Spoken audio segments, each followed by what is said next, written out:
Everyone, welcome back to my YouTube channel. आज की video में मैं आपसे अपने डिलीवरी से रिलेटेड कुछ बातें शेयर करूंगी जो मुझे ऐसा लगता है बहुत इम्पोर्टेंट है। ये सबको पता होना चाहिए क्योंकि जब मेरा डिलीवरी हुआ अब मुझे ये सब नहीं पता था और मैं बहुत ज़्यादा डर गई थी कि ये मेरे साथ क्या हो रहा है। पहले मैं आपको बता दूं, ये मेरी सेकेंड डिलीवरी है और ये डिलीवरी 30 नवंबर 2021 को हुआ था। डिलीवरी मेरी सी सेक्शन थी। सब कुछ ठीक था, डिलीवरी के दौरान सब कुछ ठीक था, डिलीवरी के बाद सब कुछ ठीक था। प्रॉब्लम मुझे तब स्टार्ट हुआ जब मैं घर पर आई। मेरा थर्ड डे मुझे डिस्चार्ज दे दिया गया था। थर्ड डे में घर पर आई। घर पर आने के बाद भी सब कुछ ठीक था। जब रात को मैं सोई, रात से प्रॉब्लम स्टार्ट हुआ मेरे साथ में। जब मैं रात को सोई और जब मुझे ऐसा फील हुआ, मुझे मुझे टॉयलेट लगा है, मुझे यूरिन पास करना है। जब मैं उठी, मैं बाथरूम में गई टॉयलेट करने के लिए। जब मैं टॉयलेट कर रही हूँ, मुझे टॉयलेट हो ही नहीं रहा है।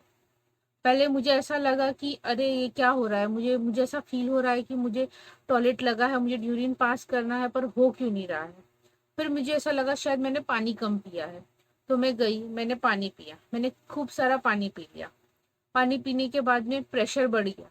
फिर मैं सोच रही हूँ कि क्या हो रहा है मेरे साथ में। फिर मैं वापस से टॉयलेट करने गई, फिर भी नहीं हो रहा है।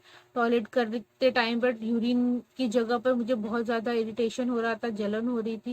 मुझे समझ में बिल्कुल नहीं आ रहा था ये मेरे साथ क्या हो रहा है। फिर उसके बाद में मैं गई, मैंने सोचा थोड़ा रुक कर जाती हूँ। मैं जाकर मैं लेट गई। लेटने के बाद में मुझसे कंट्रोल नहीं हो रहा था। मुझे ऐसा लग रहा था नहीं, मुझे अभी जाना है, मुझे यूरिन पास करना है कैसे भी करके।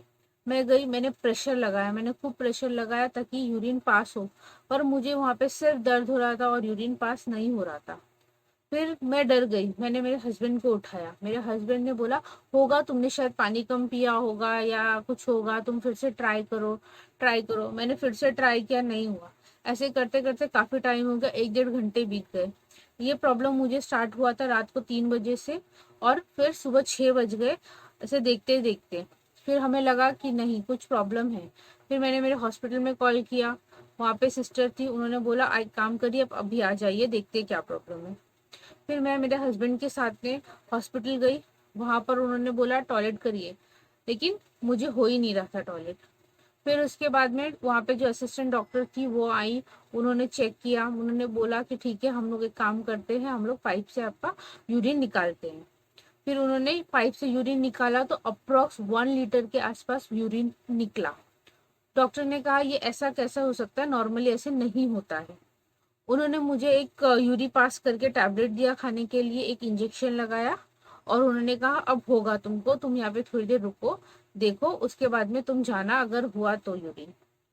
थोड़ी देर में रुकी, हाफ एन आवर रुकने के बाद में वहाँ पर जब मुझे ऐसा लगा कि मेरे को यूरिन टॉयलेट लगा है और मैं गई टॉयलेट करने तो टॉयलेट होने लगा। तो उस वक्त हम लोग को लगा सब कुछ ठीक है। अब दवा भी मिल गया, उन्होंने कहा 3 दिन तक लगातार ये दवा खाना। और मैंने खाया 3 दिन तक। फिर उसके बाद घर पे आने के बाद में फिर पूरा दिन प्रॉपरली मुझे यूरिन हुआ। फिर रात को मैं सोई, रात को जब मैं उठी अप्रोक्स 2 ढाई बज रहा था, मैं उठी। फिर से मैं गई हूँ टॉयलेट करने के लिए, फिर वही प्रॉब्लम, मुझे टॉयलेट हो ही नहीं रहा है, जरा भी टॉयलेट हो ही नहीं रहा था। मुझे प्रेशर था पर मुझे बिल्कुल टॉयलेट नहीं हो रहा था, दर्द हो रहा था, सिर्फ दर्द हो रहा था। दवा भी मैंने प्रॉपर टाइम पे लिया था, फिर भी मुझे पेन हो ही रहा था और टॉयलेट बिल्कुल नहीं हो रहा था। फिर से फिर उस दिन रात को जल्दी मुझे ऐसा प्रॉब्लम स्टार्ट हो गया था, 2 बजे के अप्रोक्स मुझे बहुत ज़्यादा पेन होने लगा था। तो फिर मैं अप्रोक्स 3:30 बजे रात को ही मैं वापस से हॉस्पिटल गई। वहाँ पे गई, वापस से उन्होंने यूरिन निकाला तो पता चला कि 700 ml यूरिन निकला। फिर डॉक्टर्स भी कंफ्यूज हो गए थे कि क्या हो रहा है मेरे साथ, उन्हें भी कुछ समझ में नहीं आ रहा था। उन्होंने फिर उसके बाद में मुझे कहा कि आप रात यहाँ पे एडमिट हो जाओ, आपको एडमिट होना पड़ेगा।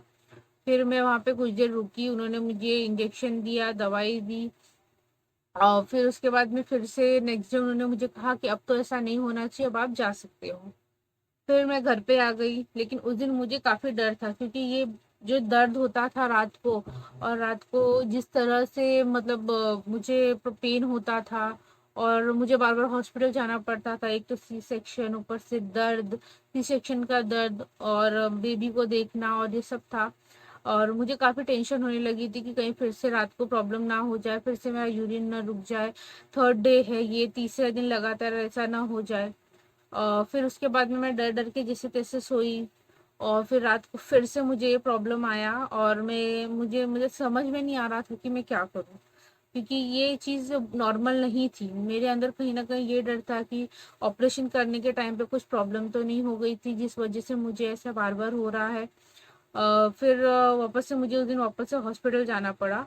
फिर डॉक्टर ने उन्होंने कहा कि अब जैसे ये बार बार हो रहा था, तो डॉक्टर ने मुझे सजेस्ट किया कि आप वो पेशाब की थैली वापस से लगा लीजिए, जिस वजह से ये फिर ना हो। डॉक्टर ने मुझे सजेस्ट किया कि आपको वापस से पेशाब की थैली लगाना पड़ेगा, क्योंकि ये अब ज़्यादा हो रहा है। उस जगह को रेस्ट मिलना चाहिए, क्योंकि टॉयलेट का लोड वहाँ पे बहुत ज़्यादा हो जा रहा है, जिस वजह से प्रॉब्लम हो सकती है। तो उन्होंने मुझे सजेस्ट किया कि 3 दिन तक आपको पेशाब की थैली लगानी पड़ेगी, और उसमें ही यूरिन पास होगा अपने आप। तो हमने वैसा ही किया, हमने 3 दिन तक यूरिन वो लगा थैली लगा के रखा था। और फिर उसके बाद में 3 दिन कंप्लीट होने के बाद हम वहाँ पे गए, डॉक्टर ने निकाला, पाइप निकाल दिया। और उसके बाद में उन्होंने कहा अब ऐसा नहीं होना चाहिए। उन्होंने मुझे एक मेडिसिन दी यूरीमैक्स करके। उन्होंने बोला कि ये आप लीजिए, और 10 दिन लेने को कहा, बोला कि ठीक हो जाएगा। और ऐसा वैसा सब उन्होंने कहा मुझे, लेकिन मुझे फिर भी डर था कि क्या पता इससे भी ठीक होगा कि नहीं होगा। और फिर मैं घर पे तो आ गई। उस दिन सब ठीक था, उस दिन रात को मुझे अच्छे से टॉयलेट हुआ, मैं एकदम ठीक हूँ, मुझे ऐसा लगा कि मैं एकदम ठीक हो गई हूँ, अब मुझे ये प्रॉब्लम नहीं आएगा, और मैं बहुत खुश थी। लेकिन अनफॉर्चुनेटली नेक्स्ट डे मुझे फिर से यही प्रॉब्लम आया। रात को ही ये प्रॉब्लम हमेशा होता था, मुझे समझ में नहीं आ रहा था कि ये रात को प्रॉब्लम क्यों हो रहा है। और फिर उसके बाद में मेरे को जब रात को फिर से प्रॉब्लम हुआ, फिर से मैं गई वहाँ पे। उन्होंने फिर उनके पास और कोई ट्रीटमेंट था ही नहीं इसके लिए। उनके पास जितना था उन्होंने मुझे बता दिया। उन्होंने कहा ये क्यों हो रहा है ये हमें नहीं पता। उन्होंने फिर मुझे दूसरे डॉक्टर का नाम बताया, दूसरे डॉक्टर के पास उन्होंने मुझे भेजा। मैं वहाँ पर गई, फिर उन्होंने भी सेम मेडिसिन कंटिन्यू करने को कहा। पर इस डॉक्टर ने मुझे एक बहुत अच्छी बात बताई, जिससे मेरा 50% जो स्ट्रेस था वो कम हो गया। उन्होंने मुझे ये कहा रिपोर्ट कराने के लिए। उन्होंने मुझे काफ़ी सारी रिपोर्ट, सोनोग्राफी लिख कर दिया। उन्होंने मुझे कहा सोनोग्राफी करा के आइए आप, फिर उसके बाद में हम देखेंगे। फिर नेक्स्ट डे हमने सोनोग्राफी कराया। सोनोग्राफी कराने के बाद में जब रिपोर्ट आया और मैं डॉक्टर के पास से लेकर गई, डॉक्टर ने चेक किया, कहा ऑपरेशन में कोई प्रॉब्लम नहीं आ रहा है, जिसका मुझे सबसे बड़ा डर था कि ऑपरेशन की वजह से तो कोई प्रॉब्लम नहीं हो रहा है, ऑपरेशन के दौरान तो कोई गड़बड़ नहीं हो गई जिसकी वजह से ये सब हो रहा है। लेकिन नहीं, ऐसा कुछ भी नहीं था। डॉक्टर का कहना था कि मैंने सब कुछ चेक किया, कभी कभी स्टोन की वजह से होता है, अपेंडिक्स होता है कभी कभी, तो उस वजह से भी ऐसा हो जाता है, तो कभी ऑपरेशन की वजह से भी होता है। लेकिन डॉक्टर ने कहा मुझे ये सब वजह से आपको नहीं है, आपको इन्फेक्शन है, आपको यूरिन इन्फेक्शन हो गया है। जो पेशाब की थैली डालते हैं उसके वजह से कभी कभी हमें इन्फेक्शन हो जाता है, उसके वजह से ये इन्फेक्शन था। और डॉक्टर ने मुझे यूरीमैक्स कंटिन्यू करने को कहा, और उन्होंने मुझे इसके साथ में एक सिरप भी दिया, बोला ये आप खाइए, ये आप लीजिए इसके साथ में। और उसके बाद में 15 दिन का उन्होंने मुझे मेडिसिन दिया और कहा अब ऐसा नहीं होगा। और फिर मैं इतनी डरी हुई थी कि मैंने डॉक्टर को पूछ लिया कि अगर डॉक्टर फिर से हुआ तो मैं क्या करूँगी, क्योंकि हॉस्पिटल वालों ने तो कह दिया था ये हमारे बस की बात नहीं है। और सेकेंडली जो डॉक्टर के पास में मैं जा रही थी उनका क्लिनिक था, रात को उनका क्लिनिक बंद रहेगा, तो मैं अगर मुझे वापस से ऐसा यूरिन रुकेगा तो मैं कहाँ जाऊंगी। इसलिए मैंने डॉक्टर से पूछा कि डॉक्टर अगर आगे चल के मुझे ये प्रॉब्लम होगा तो मैं क्या करूँ। तो डॉक्टर ने मुझे सजेस्ट किया कि जब भी ऐसा हो, अगर आपको टॉयलेट नहीं हो रहा है तो आपको कुछ नहीं करना है, आपको बस गर्म पानी लेना है और उस जगह को अच्छे से उसको रिलैक्स करना है गर्म पानी से। और फिर नेक्स्ट डे फिर से मुझे ऐसा हुआ और मैंने सेम चीज़ अप्लाई की जैसा डॉक्टर ने मुझे कहा था। मैंने उस पार्ट को अच्छे से पानी से वॉश किया, गर्म पानी से वॉश किया, और मुझे यूरिन होने लगा, मुझे टॉयलेट प्रॉपर होने लगा उसके बाद में। और लेकिन ये प्रॉब्लम मुझे आती रही, कंटिन्यू थी ये प्रॉब्लम मुझे 1 हफ्ता, और मुझे ऐसा हुआ और मुझे बार बार गर्म पानी से वॉश करना पड़ता था, उस जगह को रिलैक्स देना पड़ता था। उसके बाद में मुझे यूरिन अच्छे से होता था, पर फिर भी मुझे हल्का हल्का पेन वहाँ पे रहता ही था। पर बेस्ट चीज़ मुझे इसमें क्या लगी कि मुझे ये नहीं पता था, ना ही मेरा जहाँ पे डिलीवरी हुआ था उन्होंने मुझे बताया। मुझे रोज रात को हॉस्पिटल भागना पड़ता था सिर्फ इसलिए क्योंकि मुझे टॉयलेट नहीं हो रहा था। इस डॉक्टर ने मुझे एक अच्छा टिप दिया कि आप पानी से वॉश करिए। अगर ये बात मुझे नहीं पता होती तो मुझे रोज हॉस्पिटल के चक्कर लगाना पड़ता। ये वीडियो बनाने का मेरा कारण ही ये है कि अगर आप प्रेग्नेंट हैं और आपका इनके सी सेक्शन होने वाला है, या जो भी है, सी सेक्शन से हो सकता है या किसी भी तरह से अगर आपको ये इन्फेक्शन होता है जिसमें आपको यूरिन पास नहीं हो रहा है, तो प्लीज आप गर्म पानी से उसे वॉश करके देखिए।